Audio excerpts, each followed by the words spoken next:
Përshëndetje miq, mirë se erdhët në episodin e radhës të podcastit Nga t'ja nisim. Sot do të flasim për trupin ton, për dhimbjet që normalizojmë, për qëndrimin e keq që injorojmë, si dhe për disa zakona të përditshme që i bëjmë në jetën tonë që na shkaktojnë dhimbje fizike. Kemi të ftuar fizioterapiste Melinda Koca dhe do t'ju japim disa këshilla praktike që juve të përmirësoni shëndetin tuaj në jetën e përditshme. Melinda, faleminderit shumë që jemi në studio dhe që e pranove ftesën. Faleminderit, është kënaqësi. Nga do t'ja nisim sot? Nga këshillat, ndoshta nga të doni ju. Çfarë të shtyu që të zgjidhje fizioterapinë? Po, atëherë unë kam qenë 12 vite sportiste e atletikës, për një kohë shumë të gjatë dhe e kam parë nga afër se sa i rëndësishëm është rikuperimi mbas traumave. Por arsyeja e dytë që është shumë e ndërlidhur me të parë, nëse më pëlqen shumë të ndihmoj njerëzit të shërohen, të përmirësojnë jetesën e tyre me zakone të vogla.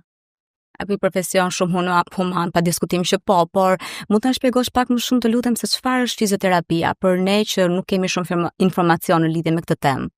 Tani, fizioterapia greke që unë përfaqësoj është një fizioterapi, siç e thatë ju, humane, që konsiston në mirëqenien e pacientit, duke ndihmuar me teknika të lehta, pa dhimbje, të rikuperohet dhe të ketë një shëndet më të mirë dhe një mirëqenie më të mirë, edhe nga ana e trupit, po edhe nga ana e qetësimit shpirtëror. Pra, e mbështesim pacientin deri në fund që ai të ndihet mirë mbas seancave.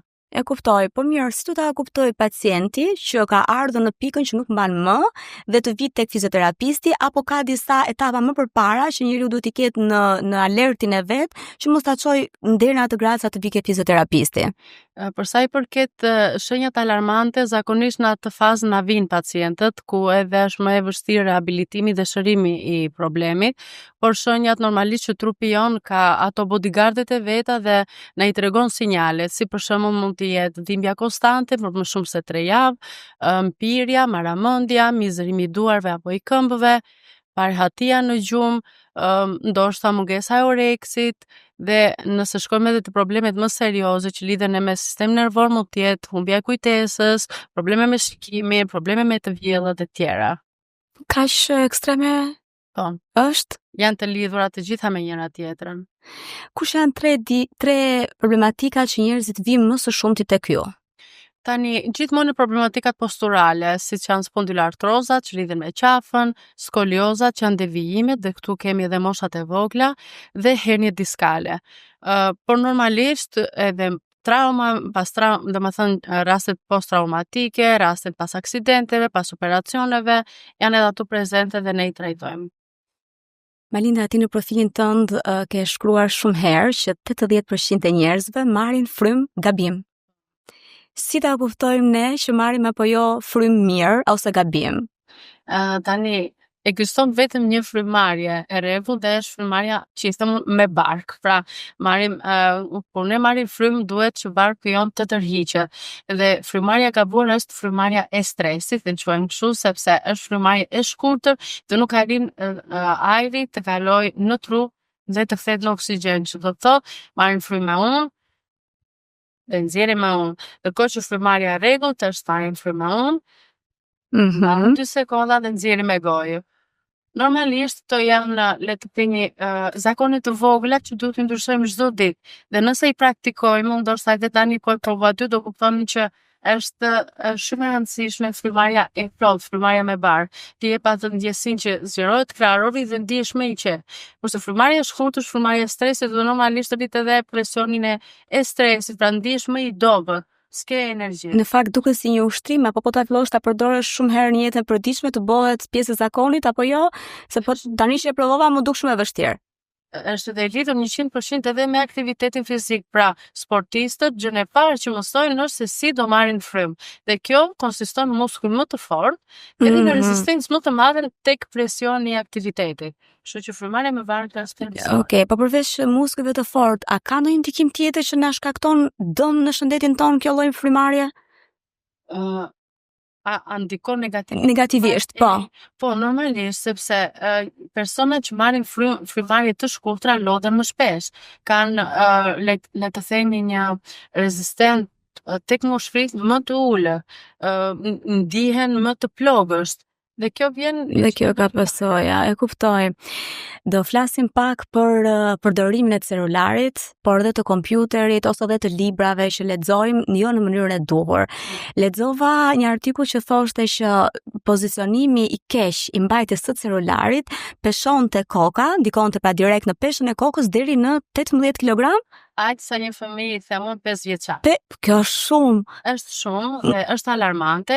Ndaj edhe unë të postimet e mia mundohem të paralelizoj, sepse njerëzit e pëlqejnë kur flet me numra dhe jo me hamendësime. Pra, nëse do flisë që kjo gjë të dëmton qafën, okay, do thoshin të gjithë e dim. Do ja na shkalojnë, po. Do gjysojnë pak më shumë.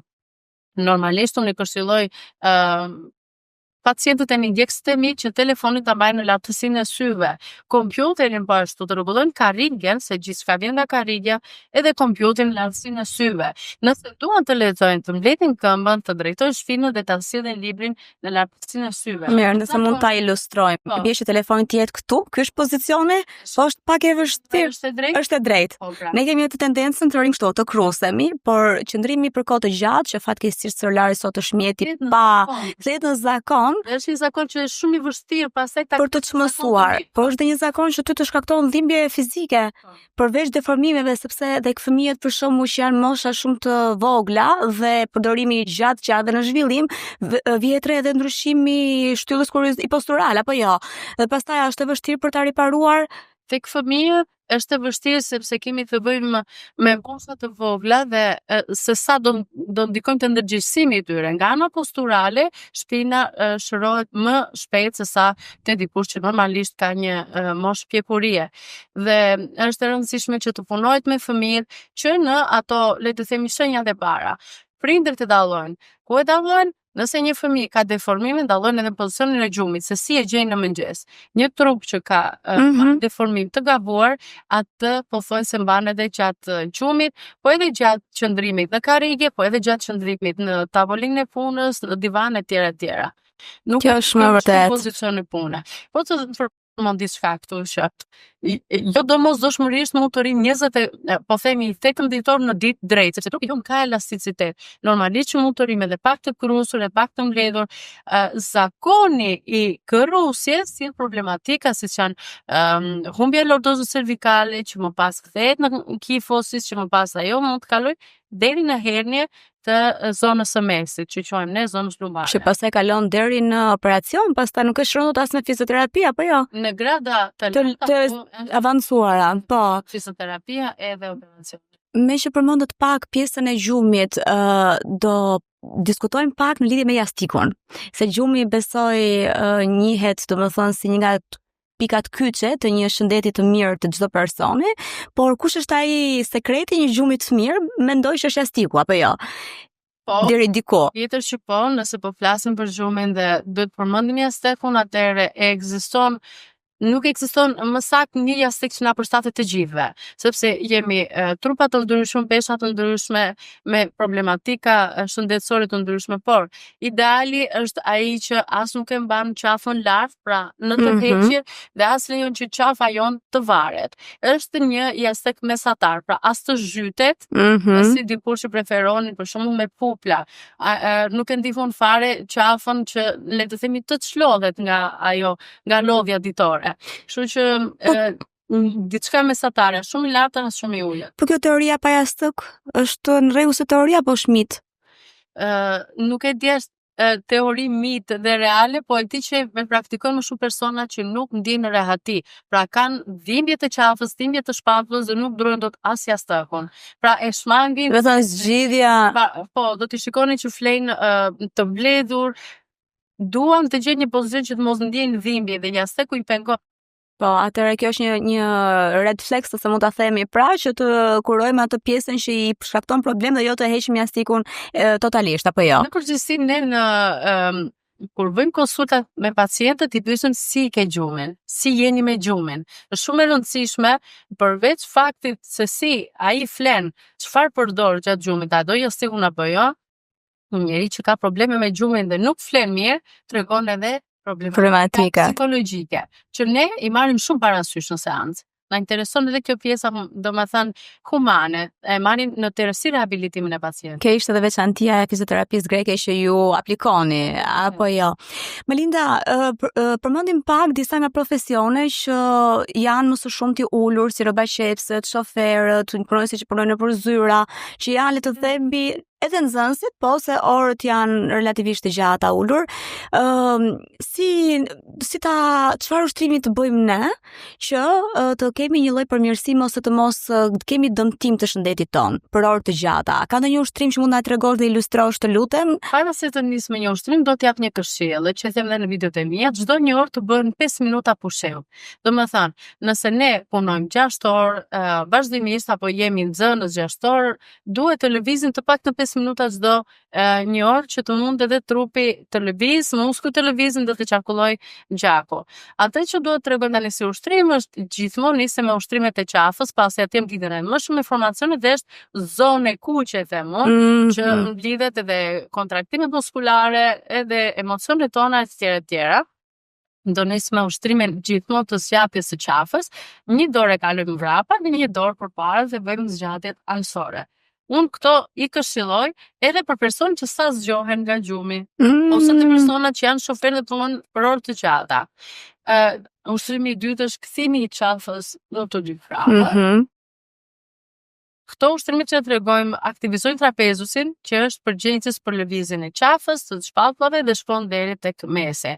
Dhe ushtrimi i tretë që dua ta shmangi nëse kanë marramendje, është lëvizja e qafës pranë rrotulluese në të dy anët. Këtu të përmendim që nëse ka marramendje është le të themi pikë kulminante që ai duhet të takojë mjekun fizioterapist, se normalisht marramendja na jep një sinjal që kemi problem neurologjik. Pra, diçka nuk shkon serioze.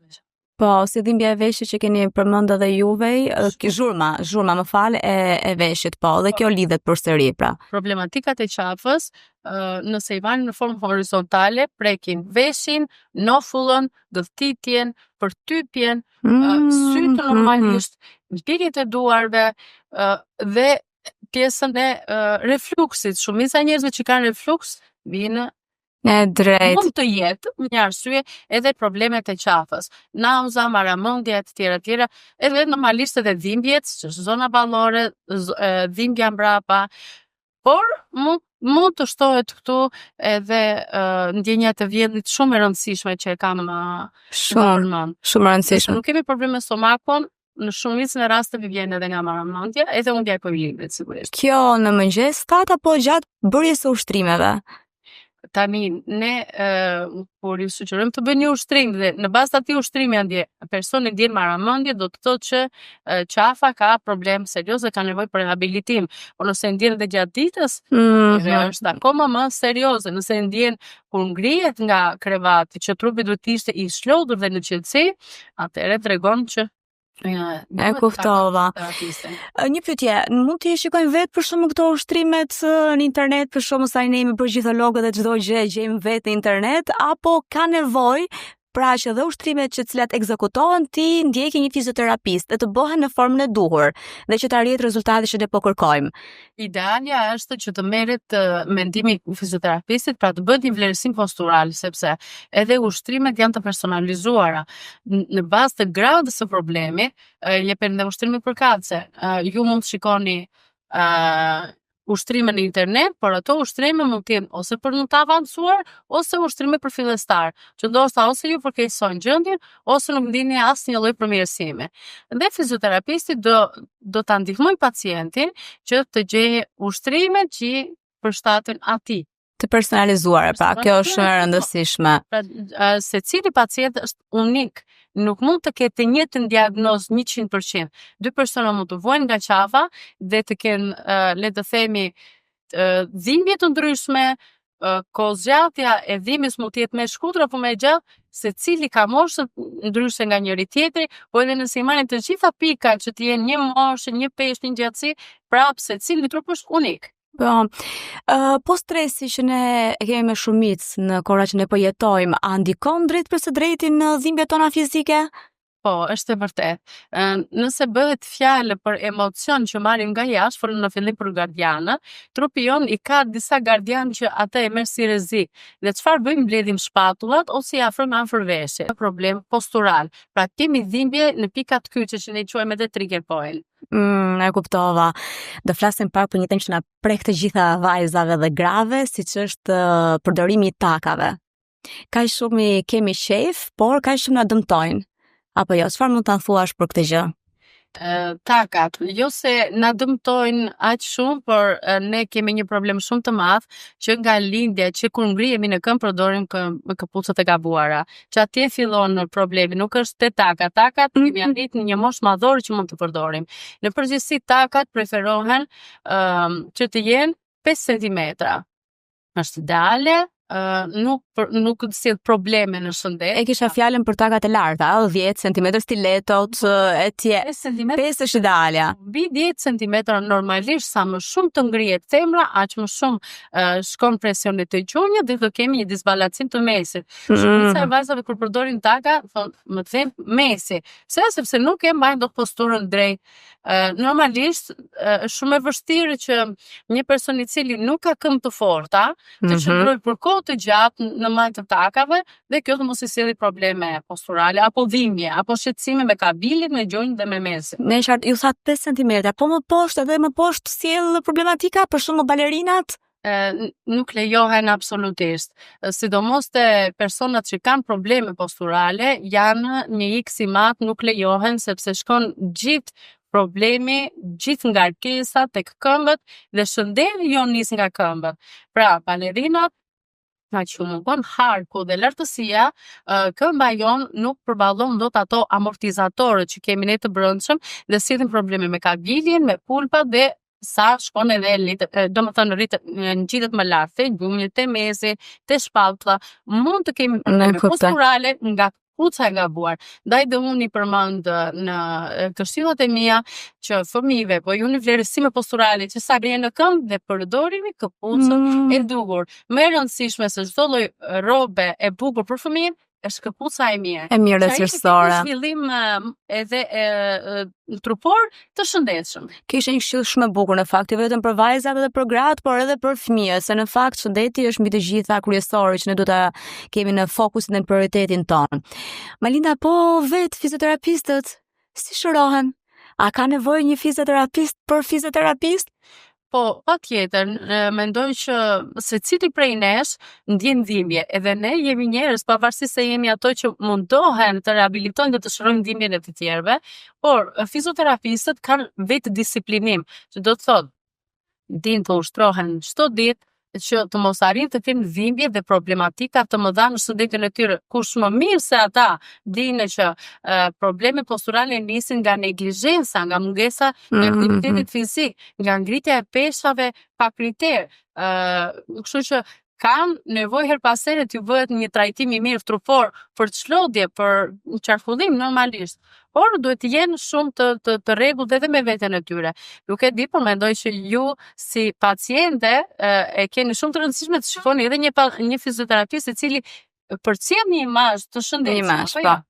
Po në fakt se është ajo shpreha që këpucët veta nuk i rregullon, po kjo nuk ndodh me ju, jeni më të ndërgjegjësuar. Jo, unë jam nënë e 3 fëmijëve dhe deri më sot nuk kam në përgjithësi problematika të mëdha posturale, madje dhe aktiviteti fizik që kam ndjekur në 3 staxanit më ka bërë edhe lindje, edhe pas lindjes të rikthehem edhe në peshën time trupore më shpejt, po edhe të kem një trup të shëndetshëm. Po patjetër, sepse edhe kjo shumë e mirë që na i përmendë dhe na i solle në fokus, sepse normalisht edhe gratë shtatzan janë një kategori që ka nevojë për kujdes shumë të madh dhe aq më tepër që trupi pëson ndryshime apo jo.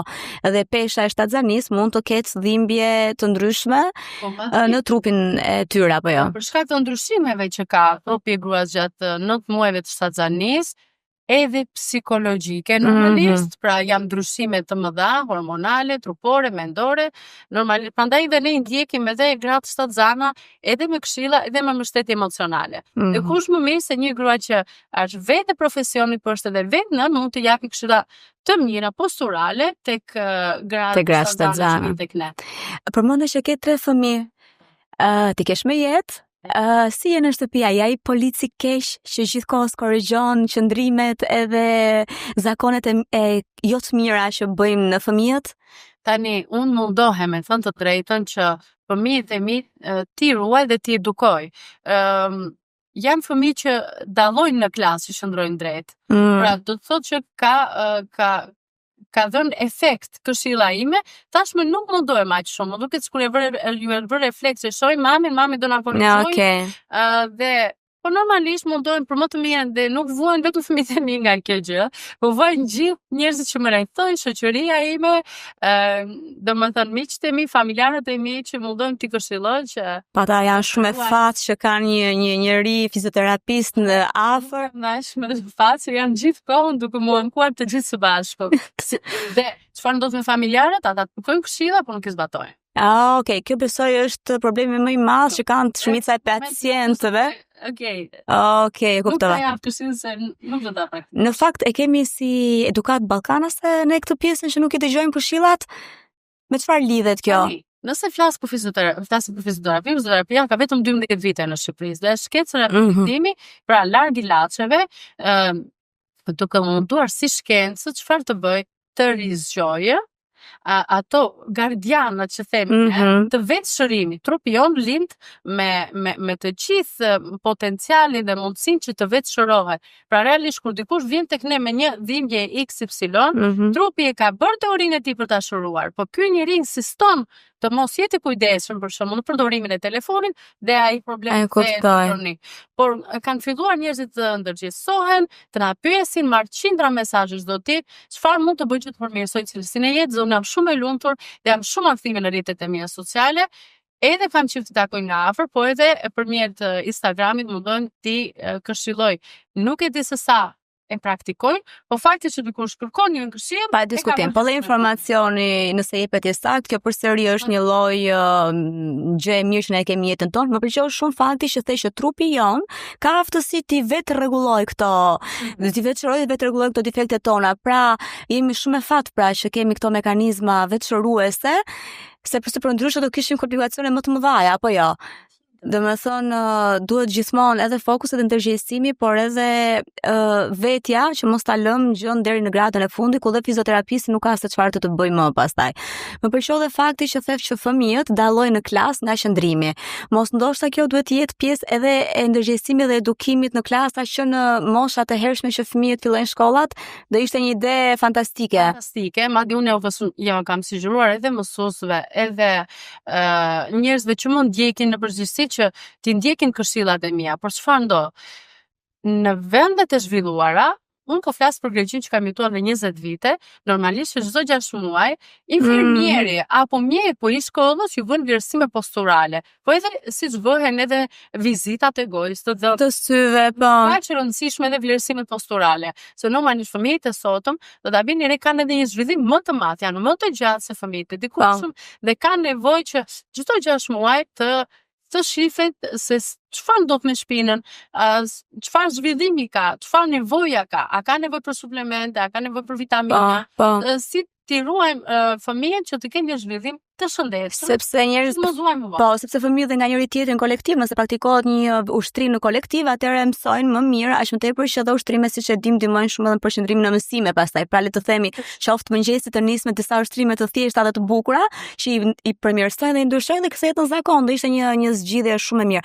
Mund ta lutem vetëm që ti ndërgjegjësoj prindrit që çfarë do lloj moshe që të ketë fëmia, çdo 6 muaj një vlerësim postural te fizioterapisti, nuk kushton asnjë gjë dhe mund të parandalojnë shumë gjëra. 6 muaj janë mjaftueshëm për të zhvilluar një devijim në shtyllën e fëmijës. Minimumi një herë në vit, kjo është një këshill shumë e vlefshme, më lindet falenderoj. Me që jemi ke shkolla, do ishte një gjë fantastike që të ne të ndryshonim atë çantën e tmerrshme që rëndon më shumë se fëmia. I çdo prindi edhe çdo fëmijë. Besoj që edhe kjo ka ndikimin e vet apo jo. Nëse flasim për problematikat posturale se që janë skoliozat, kifozat, lordozat tek fëmijët, normalisht që një faktor gjigant kryesor seriozës të pesha e rënd e çantës. Në vendet e zhvilluara, shumica e librave lihen në klasë, po. Edhe prandaj edhe sistemi arsimor duhet të ndërgjegjësohet që gjysma e librave të lihen në klasë dhe gjysma të merren me vete momente që të ulet pesha e çantës së fëmijëve, po. Që edhe ai të mos ketë atë, le të themi, peshën e madhe nga shkolla deri te shtëpia, se normalisht do lodhet do ta mbajnë në një krah, ai krahu do kthej. Ose do ta mbajnë ne prindri që unë ka ditë sinqerisht nuk e mbaj dot, domethënë ai shumë lodhet shpina kur mbaj çantën. Na hen të gjithë shpina nga pesha e çantës, sepse librat janë të rëndë. Po këtu të theksojmë diçka shumë të rëndësishme, është edhe çanta dhe për zgjedhja e çantës. Normalisht ne jemi në 3 muajt e para të shkollës, po nëse është e mundur, nëse e shikojmë që fëmijët tanë përdorin çanta lecke, lëkure, pa jashtëkët e brendshëm, me njëri i heqin. Të përdorim jastëk që nga ana e brendshme e shpinës të kenë jastëk, të përdorim çanta që kanë 2 rripa dhe ta rregullojnë në lartësinë e shpinës dhe shpatullave të fëmijës, dhe çantat mos kalojnë gjatësinë e fundshpinës së fëmijës. Pra, kjo ishte një këshillë shumë e bukur. Shpinës, sepse dëmtohet ajo zonë dhe shumë e vështirë që të rehabilitohet. Kishe një këshillë shumë e bukur që ta dëgjoj çdo prindër, se ne kur fillon shkolla kemi tendencën të zgjedhim si të blejmë jetët e shkollës, të jetë me e bukur, me ndonjë personazh, me ndonjë që e zgjidhin fëmijët, por nuk e kishim unë të paktën nuk e kisha menduar ndonjëherë pjesën e jastëkut, por që është shumë e vërtet. Edhe tip syngjera. Si syngjera, po. Ato peshën e shpinës e shpërndahet pesha pak më mirë. Po, të falenderoj zakonisht shumë. Malinda, po matja e vitaminave, dhe kush janë disa kryesore që ti mund të na i përmendësh dhe mund të na i evidentosh, që ka rëndësi direkt te kockat, pra, dhe çdo person duhet i ketë, le të themi, në nivelin mesatar. Tani, në përgjithësi, ne vojmë shumë në Shqipëri nga mungesa e vitaminës D, edhe pse kemi diell me shumicë. Diell 360 ditë në vit, po edhe ju jeni në zyrë tani. Edhe unë jam në zyrë gjithë ditën, me thënë drejt nuk ekspozohemi shumë. Pra, suplementi kryesor është vitamina D, i dyti magnesiumi dhe kalciumi. Vitamina D pse? Se na duhet për ushqimin e kockës, mos kemi problematika në vëllimin e kockës dhe në dodësimin e saj. Kalciumi shumë i rëndësishëm për absorbimin e vitaminës D. Madje thështojmë që vitamina D sugjerohet të merret me vitaminën K2, që është e domosdoshme për përfitjen më të mirë nga organizmi, dhe magnesiumi që është suplement jashtëzakonisht i mirë për sistemin nervor, për ngërshje që gjatë natës, për dobësinë muskulare. Janë 3 suplementet kryesore. Normalisht ne i këshillojmë të bëjnë analizët përkatëse dhe në bazë të këtyre vlerave shohim dhe pse pacienti ndihet i lodhur e drejtë, gjendje depresive, ka mungesë fokusi. Pra, fizioterapia mundohet të bëjë një bashkëpunim midis dy gjërave, mirëqenies, po edhe problematikave posturale. Shumë e vërtet, më pëlqeu shumë kjo që the. Malinda, ti je besimtare, je praktikante muslimane, apo jo? Dhe Stage, si që dim, ka dobi jashtëzakonshme shpirtërore, por jo vetëm shpirtërore, por ka dhe fizike. Për të gjithë njerëzit që nuk e dinë, studimet tashmë e kanë vërtetuar dhe e kanë nxjerrë këtë gjë, që sejdja është një ushtrim fantastik që mirëmban trupin e njeriut në mënyrë ekzemplare. Çfarë mund të na thuash më shumë për këtë? Sejdja ka, do të thënë, gjitha këto që thatë janë shumë të vërteta, po ka edhe disa pika pyetje. Pozicionin e sejdës gjunjë do t'i kenë pozicionin 90 gradë, që është pozicioni perfekt e ushtrimeve, e zgjatjes së shpinës, së legenit, të gjunjëve, të këmbëve e të tjera. Për sa i përket shpinës, muskujt siç është trapeziusi, muskujt e shpatullave, muskujt e fund shpinës janë në zgjatje dhe në harmoni totale me njëra tjetër. Pozicioni i kokës thonë që ndihmon shumë edhe në eliminimin e simptomave të migrenës. Ka që rëndësishme. Pra, nëse këtu normalisht bashkëvepron edhe gjendja shpirtërore, atëherë është një udhëtim i vogël midis trupit dhe shpirtit, që trupi edhe gjen paqe, por si gjen paqe? Përmjet zgjatjes, përmjet çlirimit. Pra, është një pozicion antistres. Një pozicion që e kënaq trupin, i jep atë lëvizshmërinë muskujve që gjatë ditës ai ndoshta nuk e di që i mban të mbledhur. Në vërtet është. Kurse sejdja të detyron ta bësh atë zgjatje. Shqyr, zote që e kemi një Po, shqyr që e kemi një gjë kaq fantastike. Malita, për ta mbyllur, a ka ndonjë moment në karrierën tënde që ti mund të na evidentosh si momenti më i vështirë ose moment që ty të ka frymëzuar për të vazhduar më tej? Mua më frymëzon çdo lloj pacienti që vjen sepse ka një histori të veçantë. Unë punoj vetëm me femra dhe fëmijë dhe normalisht femrën e kuptoj dhe suportoj edhe nga ana personale, kam shumë dëshirë të shoh të jenë mirë, të ndihen mirë, po edhe fëmijët i trajtoj me shumë dashuri, kështu që në çdo rast është unik. Rastet e fëmijëve të sapo lindur që kanë probleme me tortikolisin, kur arrin t'ja heqim atë shtrëmbërimin dhe muskulin kontraktuar të qafa, që ai gëzon në shëndet të plot, shoh fëmijë sot që janë rritur, janë të zhvilluar normalisht, jam shumë e lumtur.